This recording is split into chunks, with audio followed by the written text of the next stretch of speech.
Dan kita kan dalam memahami seni itu nggak bisa secara letterlek. Orang Belanda bilang nggak bisa secara apa literally kayak gitu ya gitu nggak. Misalkan katanya telanjang gitu. Kalau saya melihat telanjang dalam seni kan bisa bukan perspektifnya nggak ke situ saja kan bisa juga mempertontonkan kekejaman secara telanjang ya bukan telanjang buka baju gitu yang orientasinya ke sana. Kemudian senggama menurut perspektif saya nih boleh berdebat boleh diskusi kita. Senggama kan dalam pengertian seni nggak melulu orang bersenggama secara seksual secara biologis enggak bersenggama dengan oligarki bagaimana bersenggama dengan kekuasaan gitu kan dan si seniman si perupa si pelukis dalam hal ini ya dia memvisualisasikan itu dalam bentuk dalam gambar kita bisa macam-macam gitu kan. Nah kalau misalkan nanti ada tafsir yang monotafsir gitu, tafsir yang tunggal. Oh karena ini begini jadi nggak boleh. Nanti lama-lama komposisi warna jadi nggak boleh tuh. Ah warna merahnya terlalu banyak nih nggak bisa, ya kan? Aduh kuningnya kebanyakan. Nah saya pikir pameran kemarin itu nggak nggak harus jadi kontroversi kayak gini seandainya dibiarkan dibuka ya kan nggak bakal kok dibuka aja dan diskusinya itu jadi punya publik jadi seni itu kan punya publik ya biarkanlah publik yang menilai sehingga nanti ada satu ruang yang tercipta di mana orang bisa berdiskusi secara bebas nafsir karya tersebut. Ayat kecil gitu. Iya. Ya, Mas kita lompat lompat ke karya-karyanya Mas Yos ini. Topi ini topi Amangkurat ya, Mas? Atau Ya. siapa itu? Terus saya bagaimana untuk menyimpulkan bahwa figur itu adalah figur penguasa? Mas saya menggunakan simbol kekuasaan dong, penguasa. Kalau hanya kopiahnya Pak Ustadz, belum tentu dia seorang penguasa, kan betul lah. Nah, itu mahkota raja yang saya pakai. Tapi yang dipilih adalah topi mahkota ini ya. Loh yang kan gampang, lihat itu garisnya. Kan lebih menyesuaikan ini kontur dan apa lekuk-lekuk garis. Oke. Kalau lekuk-lekuk garisnya kaku ya saya akan lain lagi gitu loh. Mungkin kopiahnya Batman. Ya toh? Nah, ini lekuk lihatlah itu, nggak mungkin dong. Saya kan bagaimanapun juga masih mengikuti Estetik, aturan kesenian yang estetikanya itu harus disesuaikan. Nah, jadi garis itu nggak boleh bertabrakan supaya terjadi yang namanya keharmonisan. Sama dengan hubungan cinta itu. Hubungan cinta itu kalau seandainya bertabrakan kan nggak bisa menciptakan keharmonisan. Itu loh. Nah, kehidupan yang harmonis itu yang harus keseimbangan garis, keseimbangan warna. Makanya di situ kan ada warna apa saja kan seimbang. Itu adalah hukum positif negatif. Itu loh. Itu dalam karya seni itu seperti itu. Lukisan ini harus tidak bisa dipisahkan dengan konteks sejarah atau perjalanan bangsa Republik Indonesia ini. Ya, Anda tahu bahwa sejak tahun 65 itu yang namanya bangsa Indonesia itu mengalami trauma yang psikologis yang begitu dahsyat ya, atas pembantaian rakyat Indonesia yang tidak berdosa. 3 juta manusia dibantai begitu saja itu. Setelah 1 Oktober 65. Ya, tahun 65 itu pembantaian 65 itu mengakibatkan bangsa Indonesia trauma psikologis yang luar biasa. Mereka hidup di dalam sebuah ketakutan. Ketakutan yang semacam ini menghasilkan apa yang disebut perubahan psikis, ya, sehingga setiap orang, setiap individu, ya, yang ingin selamat tidak dituduh untuk menjadi PKI, anggota PKI, dia harus bohong untuk melindungi identitasnya, ya, dia bohong. Itu. Jadi kebohongan yang dalam hitungan puluhan tahun itu menjadi kultur, nah, kebiasaan. Nah, kebiasaan itu suatu tindakan yang tidak pernah menggunakan otak. Dia melakukan secara otomatis. Itu ya. Nah, pembantaian 65 ini bukan hanya menghasilkan kultur bohong, ya, pada akhirnya. Tetapi untuk menyelamatkan diri sendiri kan terus diri sendiri. Itu lebih penting. Nggak peduli itu saudara, kadang-kadang dibunuh untuk dirinya sendiri. Itu muncul ketika itu berjalan dengan hitungan waktu, itu menjadi hyper individu. Makanya bangsa Indonesia itu sudah kehilangan yang namanya sense of gotong royong. Kalau dulu zamannya saya kecil, itu membangun rumah itu dalam hitungan 1 hari berdiri karena orang seluruh kampung bekerja. Peduli dengan sekitar. Iya, peduli. Nah, sekarang itu untuk membangun satu rumah, itu harus mengeluarkan dananya berapa, biaya berapa. Ya? Dan tidak mungkin kalau ada misalnya angin roboh dan yang lain-lainnya, itu kita tidak mengeluarkan duit untuk membiayainya. Kalau dulu ada angin roboh, orang seluruh kampung saling menolong, saling membantu. Gitu loh. Ini fakta. Jadi kita kehilangan kultur gotong royong, kultur toleransi, kultur solidaritas itu hilang. Ya. Akibat peristiwa 65 pembantaian karena kejiwaan kita itu sudah bobrok. Nah, oleh karena itu muncul hyper individu. Nah, hyper individu ini di dalam konteks kultur Jawa, kultur Surabaya itu termasuk suku bangsa orang yang suka jilat pantat. Nah, jadi jilat pantat itu adalah bahasa ungkapan budaya, ya, ungkapan budaya yang dipakai oleh rakyat kecil, akar rumput. Ya. Jadi gambaran tentang jilat pantat itu adalah gambaran real dari bangsa kita. Ya. Dari bawah sampai ke atas mereka saling menjilat. Itu. Nah, yang saya katakan lagi, figur di atas yang di atas itu, dia menikmati makan wine dan buah-buahan dan buah makanannya, laki dan perempuan, dan lihatlah yang di sampingnya itu apa? Di samping itu ada orang menengadah, mereka makan remah-remahnya saja, sementara yang di sampingnya, ya lihatlah, di bawahnya itu apa? Ada rakyat kecil yang berteriak-teriak, tapi nggak digubris. Mereka tetap jilat pantat untuk mencapai tujuan. Itu adalah gambaran simbolisasi ya, lukisan yang memiliki simbolisasi yang sangat dalam. Itu adalah refleksi dari ungkapan saya tentang pemahaman budaya kita yang telah kehilangan budaya gotong royong, budaya toleransi, budaya yang itu sudah hilang menjadi seperti itu. Gitu loh. Akarnya dari 65. Ya, akarnya 65. Itu. Akarnya ketika kita sudah kehilangan pegangan ya, bahwa bangsa kita itu bangsa yang adiluhung. Itu. Terus apa?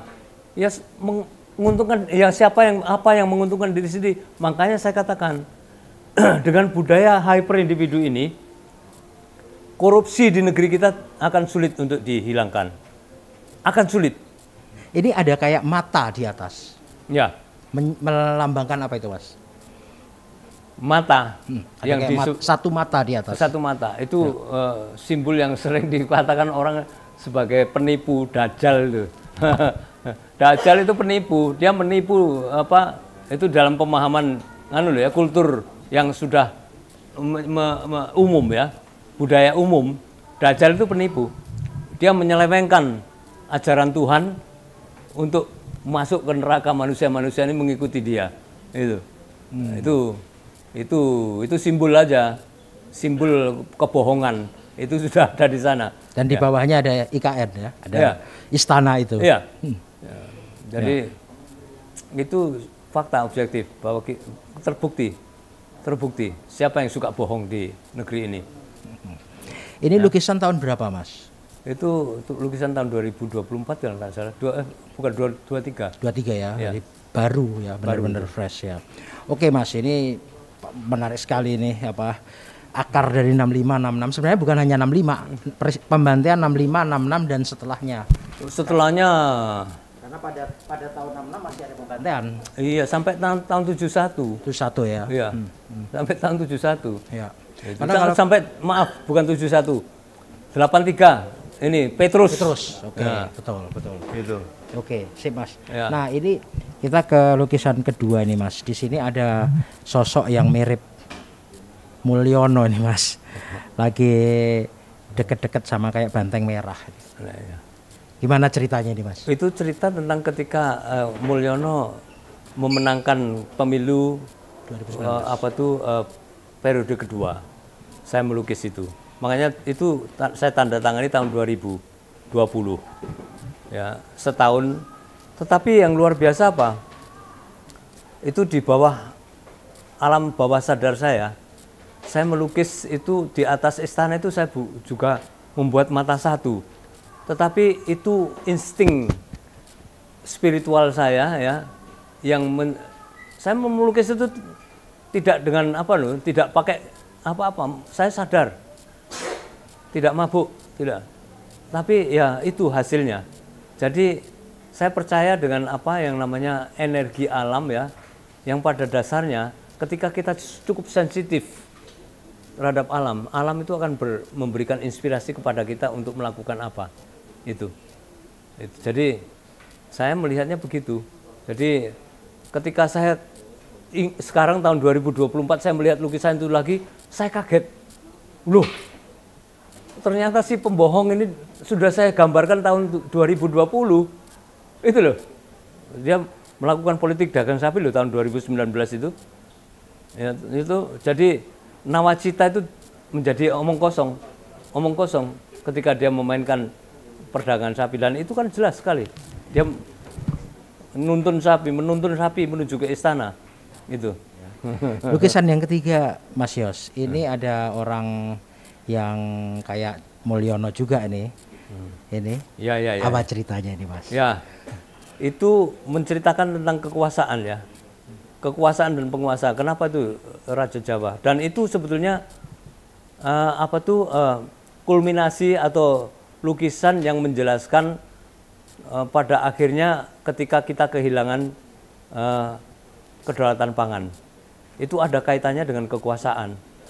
Makanya itu jelas sekali. Kekuasaan itu dilindungi oleh kepala-kepala gundul itu, ya. Dan helm dan memegang senjata. Itu. Dan warnanya kan ada itu, ada hijau dan ada coklat. Ya, terjemahkan sendiri itu apa itu, ya. Dan di bawah kakinya dia kan itu manusia diinjak, dan lihat ekspresinya. Sakit. Tapi tetap aja diinjak. Itu. Ya. Dan itu menggambarkan bahwa apa yang saya katakan bahwa penguasa dan kekuasaan itu ada di pundak, sebetulnya di pundak rakyat. Itu loh. Coba bayar pajak tadi saya katakan. Siapa yang bayar pajak? Siapa yang menghidupi mereka-mereka yang ada di atas? Kita rakyat kecil. Itu loh. Nah, hal-hal yang semacam inilah yang itu membuat mereka agak kebakaran jenggot istilahnya. Tapi saya berkata jujur kok. Itu nggak ada tendensi politik apa-apa. Itu adalah ungkapan kesenian saya sebagai saksi sejarah. Begitu loh. Saya sebagai anggota masyarakat kontemporer seperti sekarang ya, apa yang sekarang terjadi itu yang menjadi ungkapan ekspresi saya. Begitu. Apakah saya berdosa mengatakan segala sesuatunya dengan jujur? Itu nggak ada tendensi politik. Itu adalah ungkapan kesenian. Gitu. Ya, ungkapan kesenian dari apa yang dilihat. Apa yang saya lihat, ya, itu. Dan saya rasa begitu. Oke Mas, lukisan yang keempat Mas, ini ada orang mirip Mulyono juga yang kasih makan orang berdasi ini. Ceritanya gimana? Itu kan seperti saya katakan, Mulyono di situ saya gambarkan sebagai petani, ya, sebagai petani yang memberi makan orang kaya. Loh, ini fakta kok. Petani itu kan produsen pangan. Dan yang makan siapa? Apakah petani sendiri? Enggak. Dia memberikan makan kepada kita semua. Loh, kok itu malah di bredel, disuruh menurunkan. Itu apa itu? Apa hanya karena wajahnya seperti Mulyono? Itu. Dan yang si orang kayanya itu diasumsikan dengan figur yang lain. Mana itu? Enggak itu loh, wajahnya kan enggak orang kaya itu. Gitu. Itu. Jadi apa terlampau berlebihan lah. Itu loh. Makanya saya katakan kesenian itu, karya seni harus dilihat dengan bahasa seni. Selama itu tidak dilakukan, nggak akan bakal ketemu. Bahasa seni nggak bisa diterjemahkan di dalam bahasa politik. Saya sudah katakan ke Warno bahwa saya tidak ingin politik praktis. Itu dia tahu itu. Lah kok sekarang dia memainkan politik praktis, kan aneh. Itu. Ya, oke Mas, ini lukisan terakhir dari 5 lukisan itu. Ya. Apa ceritanya nih Mas? Dan itu kan jelas. Itu sama saya katakanlah Sukrosono itu di dalam satu malam menurut cerita Ramayana ya.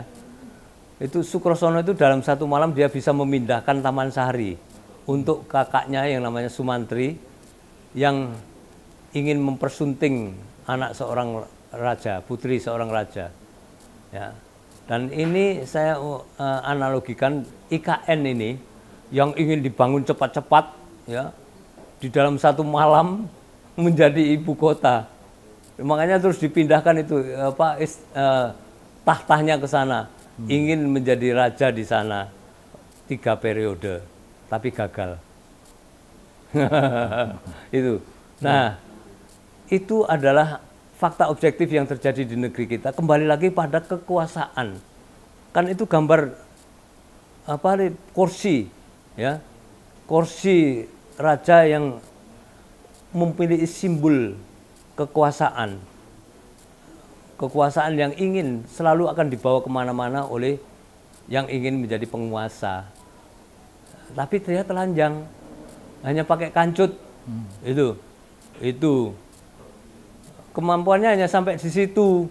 Makanya IKN itu yang katanya sudah selesai bulan kapan itu bisa dibuat upacara kemerdekaan. Nggak terjadi toh. Makanya ambisi terlalu besar, ambisi untuk menduduki kursi itu tidak sepadan dengan tubuhnya yang kecil itu. Terbang melampaui ombak dan lautan dengan membawa impian-impian di dalam satu malam menciptakan ibu kota. Nonsen. Dan itu salah. Ini hubungannya dengan kekuasaan. Loh, kekuasaan dengan kedaulatan pangan itu katanya nggak ada. Siapa yang bilang kekuasaan itu selalu ada kaitannya dengan kedaulatan pangan? Loh, ini adalah segmen ke segmen yang tidak bisa dipisahkan. Gitu loh. Lah kok mau diturunkan itu ada apa? Tadi Mas Yos cerita bahwa kurator Warno sudah pernah melihat lukisan ini sebelumnya. Sudah, orang itu di tembok saya kok di dinding. Bagaimana komentar waktu melihat? Kamarnya, dan nggak ada komentar, nggak ada. Artinya ini biasa saja ya. Biasa aja. Dalam dunia seni rupa itu biasa saja. Kok yang anehnya tuh pada saat-saat terakhir mendekati hari H, tanggal 17 Desember, kok baru komplain tentang 2 lukisan itu. Terus yang terakhir lagi tanggal 19 itu kok tiba-tiba saya suruh menurunkan lagi 3 karya untuk menjadi 5 karya. Ada apa? Giring itu mengatakan bahwa itu satu lukisan yang memiliki kandungan mesum di mana ada orang persetubuhan. Lukisan tentang persetubuhan kok dipamerkan gitu. Ya, itu tadi Konoha 2. Mana persetubuhan? Enggak ada persetubuhan di sana. Itu loh. Aneh sekali. Jadi itu laporan subjektif ya yang dilaporkan oleh orang yang namanya Zamrud itu ke Wamen, dan itu ditelan mentah-mentah tanpa melihat dan menanyakan lukisan yang mana, yang coba tak lihatnya. Kalau dia kan bisa nanti dia bisa tanya jawab seperti ini ke saya dan bisa memberikan penjelasan, saya bisa memberikan penjelasan. Ini heboh, nggak ngerti, saya nggak ngerti. Kok iso heboh ini loh? Ini apa ini? Itu nggak ngerti saya sama sekali sampai sekarang. Ini apa? Ada apa? Terus mau bermain kekuasaan lagi. represif atau hanya menunjukkan ini loh aku bermain kekuasaan, ego. Nah, ini seorang dosen seni rupa terus nggak bisa menangkap apa itu simbol-simbol yang berkaitan dengan hukum estetika itu kan ya lucu. Itu kan aduh mengerikan banget kok Indonesia nih. Ya. Dihuni oleh orang-orang yang seperti ini. Sebenarnya kurator di Indonesia itu ada dipilih secara resmi, formal atau enggak sih Mas? Seorang kurator. Ketika Galeri Nasional menyodorkan ya. Ini loh, ini kurator yang ada ini namanya ini. Terus ya sudahlah yang dekat aja lah. Warno itu kan tinggal di Jogja, sementara aku tinggal di Jogja juga. Kan bisa nanti melihat karya-karyaku setiap saat. Itu keputusannya. Jadi bukan saya yang memilih, itu melalui diskusi. Kalau saya yang memilih kan gila, saya lebih baik memilih Hendro Wiyanto atau Enin yang dulunya pernah mengkuratori pekerjaan saya. Itu. Dan nggak ada apa-apa mereka berdua dan saya. Itu. Enin mengkuratori pameran tunggal saya ketika saya pameran di tim Taman Ismail Marzuki tahun 94. Hendro Wiyanto dia mengkuratori karya-karya saya tahun 2001 di Galeri Nasional. Nggak ada masalah. Pada waktu itu saya memamerkan lukisan yang judulnya Tangga-Tangga, yang hampir sama dengan ini, Konoha 2, Jilat Pantat. Tapi pada waktu itu figurnya Soeharto. Orang jelas sekali dengan rambut melungkernya dan mahkota raja. Ya, hampir sama, kekuasaan. Itu tahun berapa Mas? Tahun 94, itu Mas Bambang Bujono itu, tahu itu. Itu zamannya dia masih ganteng-gantengnya itu. Nggak tahu sekarang gantengnya apa itu. Oke Mas, saya udah selesai. Ya. Terakhir Mas, mungkin dua lagi. Yang pertama saya ingin tahu apa ada komentar dari Hilmar Farid mengenai masalah yang terjadi sekarang ini. Belum ada, saya tidak bisa berkomunikasi dengan beliaunya. Maksudnya tidak bisa gimana? Berkontak telepon? Ya, lewat telepon juga enggak. Ini, saya beberapa kali dia mungkin berusaha menghindar ke saya karena atau cari aman juga? Iya, cari aman. Enggak tahu saya. Pokoknya itu, saya enggak bisa berkomunikasi. Oke. Ya. Mas, banyak orang sekarang mengarahkan kemarahan pada Jokowi, pada Mulyono, tapi lupa pada kejahatan Prabowo. Ada komentar nggak Mas? Wah, saya bukan komentator. Tapi terpikir nggak? Wah, enggak, saya nggak mau. Tidak mungkin sebuah masyarakat maju kalau ekspresi seni tidak dilindungi, tidak dijamin. Saya kira ini peringatan buat masyarakat kita bahwa kebebasan berekspresi di Indonesia saat ini memang sedang dalam keadaan bahaya. 1-2 hari sebelum kita mendengar kabar Yos ini,